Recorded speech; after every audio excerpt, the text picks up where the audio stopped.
I own a small condo in Orlando. I bought it while working for the Mouse, and my friend Ben lived there with me. Ben's a cook and is rarely home. He has a large room that is accessible from outside and attached bathroom that locks to the rest of the house. Well, I got a different job, got engaged to my partner, and moved a few hours away. We kept the condo as a place to stay when we visit the parks. And we agreed with Ben that he could continue living there as long as he paid all the utilities and maintained the place. Our friends use it too, they pay a bit for utilities, are told don't bother Ben, and clean before they leave. Between everyone who uses it, we've gotten stuff donated, so it's now a fully stocked vacation home. My immediate family and I have a bad history, but we mended. They've used the condo 3/4x a year. On Monday, Ben got woken up at 2 a.m. by hammering on the main door. My aunt and uncle, their kids, and their grandkids were all there waiting to be let in. I haven't spoken to these people in years after they decided I was the devil's spawn for being gay. They demanded that the caretaker give them the keys. Ben called me. I told him to give them my number, then shut and lock the door and not let them in. My aunt was insistent that my condo was actually owned by my family. It was the family vacation home. And it was against the law to not let them in. I told her no, it was mine, I own it and I let friends and family use it, but I choose who stays there. There was a lot of back and forth and some petty name calling. She said they were here for a week, where were they supposed to go, and I said I don't care. Meanwhile, my partner reported that Ben texted them saying my uncle was attempting to kick in the door. I said tell him to call the police. She hung up on me and Ben said they left. In the morning I got a phone call from my mom trying to convince me to let them stay. We had an argument during which she admitted that she didn't tell people that I owned the property, because she didn't want the rest of our family to know they were in contact with me again. I told her if that's how she wants our relationship to be, then she's no longer welcome. I checked in with Ben and he's okay. Today my aunt sent several texts asking to stay at the house because they hadn't accounted having to pay for a hotel, and they had planned to just buy groceries and use the kitchen. I told her no. She said they were about to be out on the street with their luggage. She called me cruel and heartless and that I was ruining Disney for the kids. That made me hesitate, probably because I worked for the Mouse. I know that particular family line has very little money.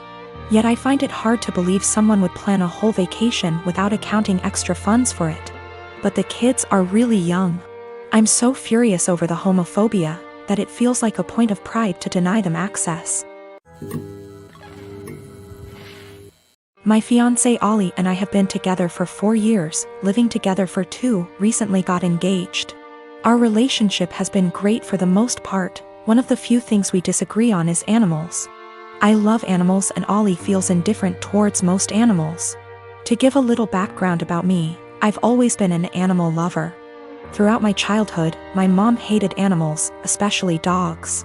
My mom never let us have any pets, and she used to tell us that once we were adults we could have whatever animals we wanted.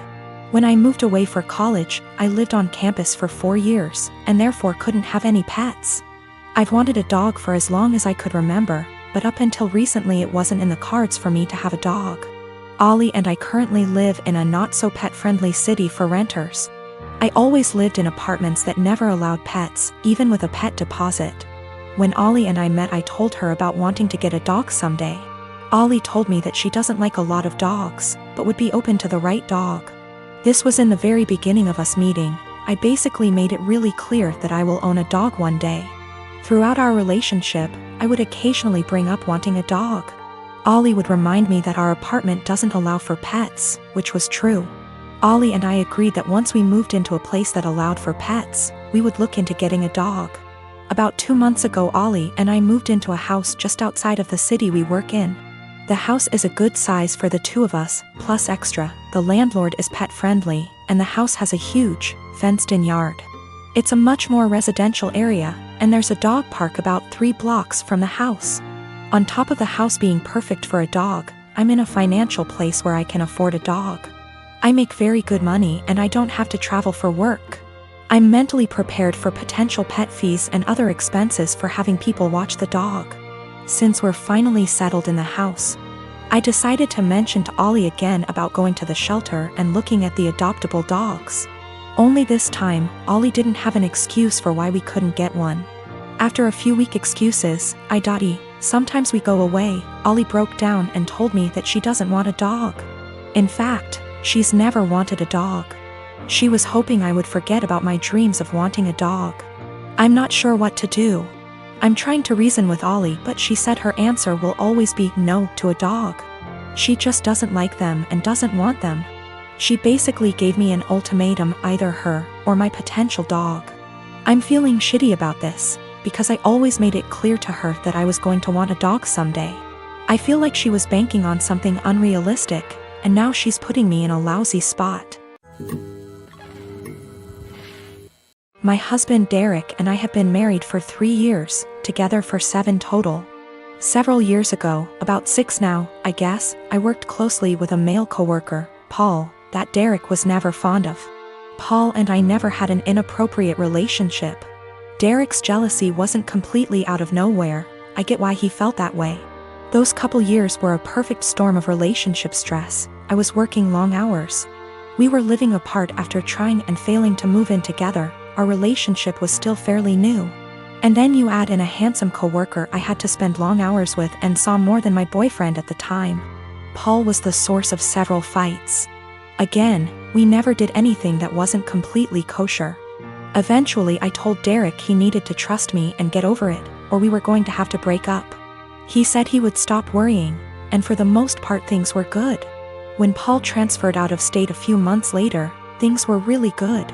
There were no worries at all, and our relationship has been amazingly strong ever since. This last weekend, my husband went out with a couple friends to some bars and a football game. When he came home, he was pretty wasted. We talked for a bit, and he mentioned how a friend of his had told him that he broke up with his girlfriend because she cheated on him. I commented on how that was a bummer and good for him for finding out before they got too serious. Derek, however, had a different take on it. He said it was a shame because they had seemed like a good couple, and if they really loved each other his friend could move past the cheating. Just like he had with me. At first I thought my husband was admitting to cheating on me, and asked him what he meant. He told me he always knew that Paul and I had slept together at least once all those years ago. But he knew I was the one for him and forgave me. I told Derek that I had never so much as even hugged Paul, except maybe at his going away party, let alone slept with him. Derek sort of just patted me on the arm, said of course, and passed out. The next morning I asked him about the conversation and he said it was okay, he had forgiven me, it wasn't even an issue. I again stressed that I had never cheated on him with anybody and I needed him to believe me. He sort of did the same, of course you didn't, babe wink thing again, and went to work. Every time I've tried to talk to him since, he won't hear me out. I'm this close to losing it with him. I need him to know that I never cheated, and I'm hurt that he thinks I would do something like that. What do I do? Do I just let him have this since it's not really hurting anything, or what? I don't want my own husband to think so little of me that he thinks I would cheat. That's not who I am. Let me start off by saying my son, Adam, is 22 years old. Back when my ex-wife, Tori, and I were trying for kids we found out that I was infertile. We decided we'd adopt, then about 4 months later my ex-wife is pregnant. I was thrilled because I thought maybe the doctor made a mistake. No, I was wrong. My ex-wife cheated on me and I didn't find out until 20 years later. Tori told me 2 years ago that she cheated on me. And we did a paternity test to make sure, and well, he's not my biological son. My ex and I divorced a few weeks later. Ever since my son found out the truth he wanted to meet his biological father. He did, and they started to become really close. It hurt me much more than I thought it would. He's an adult, he can make his own decisions, but it hurt really bad. They started to bond really well, and all of a sudden Adam became really distant from me. It's been like this for almost a year and a half. I tried to text him to make plans for dinner and he said he's busy with Chris, biological father. I tried numerous times to connect with him by calling and texting, but he never made plans aside from like a meal every other month. We used to do stuff every other week, but it's been completely different since he found out about Chris. I couldn't stand it. My son, who I raised since he was a baby, treated me like I didn't matter. Anytime we'd actually have plans he would still be cold and distant. What I mean by that is became much more defensive of his personal life. I'd ask him how classes or friends were and he'd just say they were fine but never go deeper than that.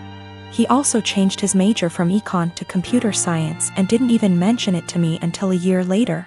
I told him how much he was hurting me because of how distant he was and he apologized and said he'd do better. He never did. I told him numerous times and he never changed. He was still distant. What was the final straw for me was the phone conversation I had with him last week. He said he was going to change his last name to Chris because he liked it so much and because they were close. I couldn't believe what I was hearing. I told him this, I can't believe you are going to do this. That's really disappointing to me. If you decide to change your last name, go ahead, but if you do that, then I'm no longer your father and I don't want to be involved in your life. He hung up on me. I didn't even bother reaching out because I know he wouldn't respond. I stand by what I said. I meant every word and still do. The last name change to me means he no longer views me as a father and views Chris as his, despite the fact he's 22. My family told me I'm being unreasonable, meanwhile my best friends think it's reasonable. After I found out about Chris, I took a couple of days and didn't speak to my ex-wife or Adam. They didn't contact me. I didn't contact them. I needed a break.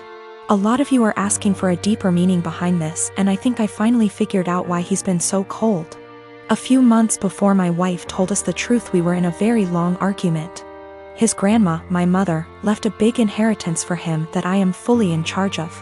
Enough to pay for college and have enough wiggle room to not stress all the time about it. After a semester of university, he started dating this girl. He was head over heels in love with her. I never met the girl, so I have zero clue how she felt about the relationship. Suddenly, after a few months of dating, Adam asked me for about $3,000 to be deposited into his account from the inheritance. I already paid for the semester, so this was odd to me. I asked Adam why he needed the money. He said his girlfriend was having trouble paying for her tuition and asked my son to help. I told him no because it seemed to me that she was treating him like a piggy bank. He spent over $1,000 on her in just under a few months. He would constantly talk about how he loved going shopping with her so he could buy her things. To me, she was just after my son's inheritance, and I was right. What I said to him was basically this: Adam, you haven't been dating this girl for very long at all, and for me to give you that much money just to spend on her after a few months doesn't sit well with me. That's the money your grandmother left you for your college career, not hers. If you two were more serious, then I would think about it, but I'm not giving you that much money to just give your girlfriend. Turns out my guess was right, and she was after his money. They broke up shortly after and have had an on-again, off-again relationship ever since. He was upset with me, but he eventually got over it after a few months. Then we found out about my ex's affair. I don't know if that's the real reason he's so cold. That was a huge argument that went on for weeks until she left him.